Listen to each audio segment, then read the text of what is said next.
Kia ora. Welcome to Haunted New Zealand. We want to share with you what it's like to be a paranormal investigator and to bring you along with us as we explore and investigate New Zealand's most haunted locations. By sharing our reports as videos, you can see all of the action just as it happened. Over time, you'll also learn about the range of equipment and techniques we use, some well established and some experimental.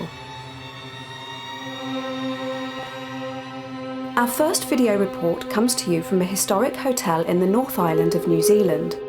The owners of this hotel did not want any publicity in regards to the activity, but still gave us the freedom to explore.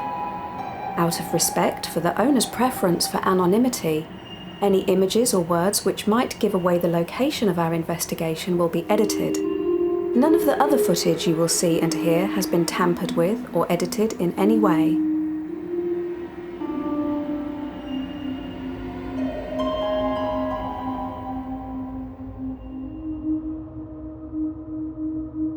Constructed in the early 1900s, this beautiful hotel has been extended and modified extensively over the last century. There are many stories of ghostly activity and hauntings here, with tales of gruesome and tragic deaths, and restless spirits roaming corridors and touching guests in their rooms.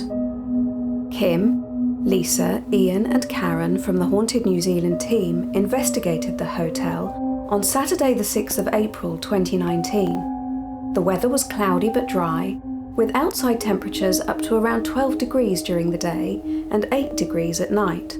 Sunset was at 5 in the evening, and there was a new moon.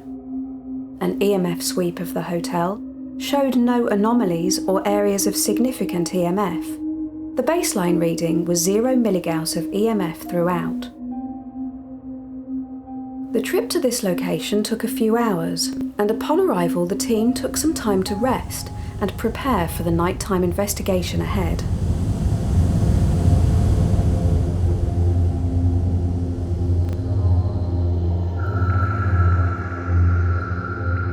Room A. Ian decided to have a nap in his room, Room A, in the late afternoon.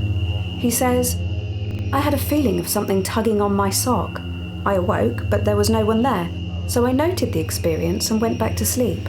My feet were tingling, and then it felt like someone was trying to pull my left sock off."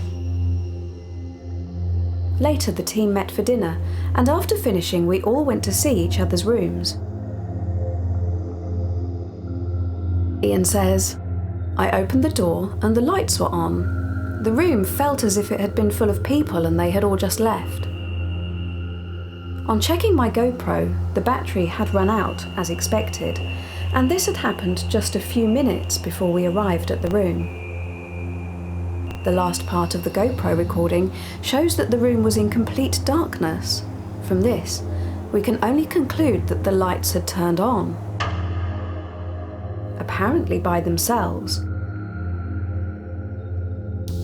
Because of this activity, the team decided to begin their investigation in Room A, and having gathered together there, began a communication session in the hopes of capturing an EVP. You turned the light on earlier. Can you do it again? Yeah, come on, turn the light on for us. Were you trying to pull Ian's socks off earlier?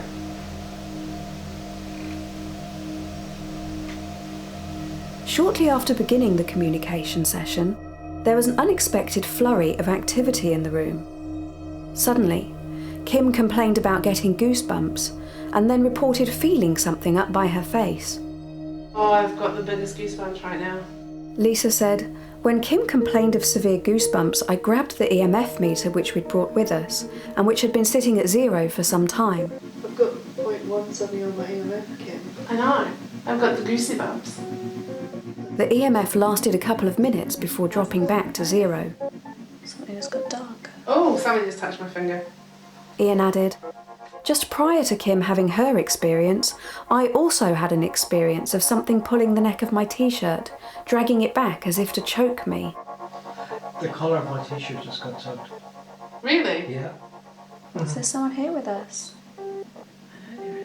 The temperature in the room actually increased from 19.7 to 21 degrees during this time, and dropped back down when the activity ceased. Are you able to do something to show yourself? We're not here to hurt you. We just want to talk to you. Is there anything you want to say? It's 21 degrees. What was it before? 19.7. So it's gone up 1.3 degrees. 0.4 milligal. Kim and Karen both observed shadows changing on the ceiling. I've seen changes to the shadows sort of on So the do ceiling I. area. I've been watching that too, and I'm like, oh, is that people outside? Yeah. Cars outside? That's what I thought. Especially behind you. Light was seen moving in the mirror, and the room got noticeably darker prior to the burst of EMF and other activity starting up. Now I feel super dizzy. Oh, I feel like my jumper just moved. Okay, 0.1. Now what's up? Oh, I'm feeling like someone's pulling my jumper. Lisa felt that her jumper had been pulled twice, both of which coincided with an increase in EMF. Is that someone touching my arm?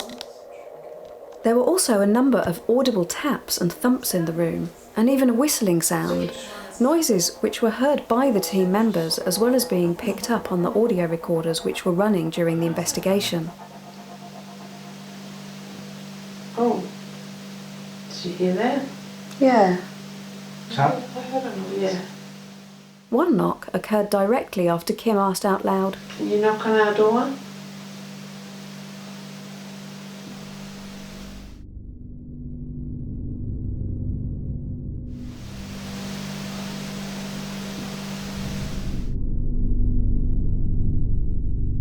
This is of note because other than the faint sounds of laughter from a party some distance away, the hotel was eerily quiet. Kim also heard a breathy noise right by her ear, which caused her to exclaim loudly in surprise. Oh, what was that? Oh, whoa. I heard a by my ear. Oh. Yeah. I've got the camera on you as well. I thought it was you. And like someone felt like they were like right by my ear, like pow. Wow.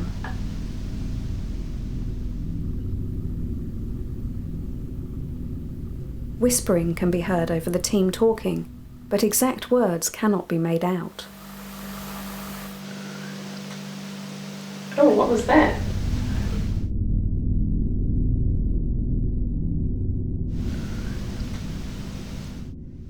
In one of the most bizarre EVPs ever recorded by the team, a strange-sounding moan was captured on multiple recording devices during the session. All team members were present in the room at the time.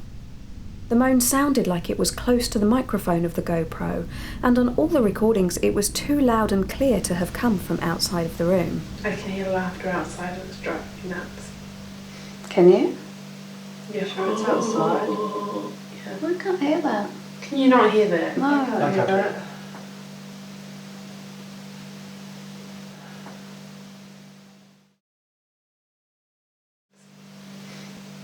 Yeah, sure, it's outside. Yeah. I can't hear that.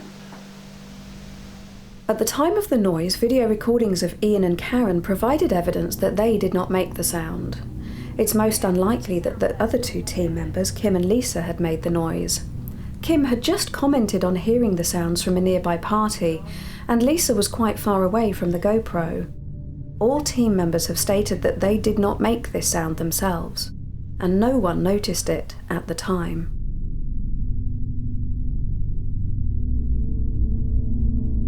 The summary of evidence gathered at the historic hotel includes a number of personal experiences as well as possible EVPs. Personal experiences are just that, and cannot be proved to be of paranormal origin. However, the team like to take note of strange experiences or sensations, as we feel that they do add to the overall body of evidence, and help us to make a call as to whether or not a place may be haunted. As Lisa explored the building, she complained of the air feeling thick and heavy in some areas, and she noticed that she would get a slight headache every time she walked through a particular corridor. Lisa says, "I often get a mild headache when there's something of a paranormal nature around. Lisa also commented that when exploring the building she felt like her hand was touched when she was walking up the narrow staircase to the top floor.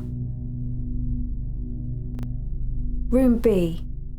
Kim says, "As I was sitting in my wheelchair, alone in the main bedroom, it felt like someone rushed right past me, and I think I heard a noise, possibly a voice, at the same time."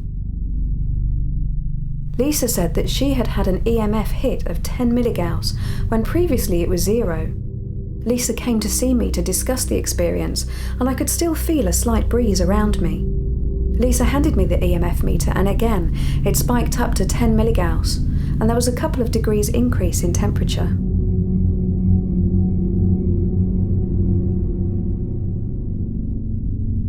Conclusion. The Haunted New Zealand team experienced a number of strange anomalies during their time at this hotel, which could not be explained away.